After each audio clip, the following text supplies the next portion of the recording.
Donc, on voit depuis quelques jours les chiffres semblent porteurs de bonnes nouvelles. En fait, on voit le nombre de cas diminuer, en fait, se maintenir sur la barre des 1000 quotidiennement. Donc, bon espoir de voir la sortie de crise, les vaccins arrivent, donc on est sur une bonne lancée. Ben, écoutez, la clé, vous l'avez dit, Eric, c'est les vaccins, la disponibilité des vaccins. Je sais on vaccine au Québec, on est prêt à vacciner à large échelle. Puis alors, là, le nombre de vaccins a recommencé à augmenter, mais c'est certain qu'au fur et à mesure qu'il va y avoir davantage de personnes vaccinées dans la société, ça va certainement avoir un apport très, très positif. On l'a vu, le nombre de décès, le nombre d'hospitalisations.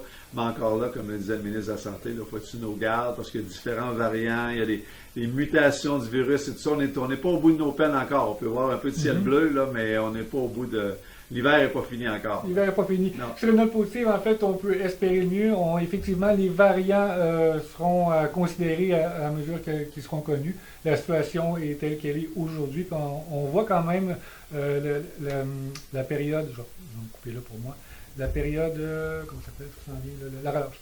Donc, on voit la relâche arriver, donc évidemment, on va demeurer prudent pour la relâche. C'est un peu le message que le gouvernement a lancé. Ben Eric, c'est pas compliqué. Si là, demain, les Québécois là, se figeaient là, à distance de 2 mètres là, pendant 14 jours, là, il n'y aurait plus de virus au Québec. Alors, là, à quel point on respecte les consignes sanitaires, ça a un effet direct sur l'impact de la pandémie. Alors là, oui, on a la semaine de relâche qui s'en vient.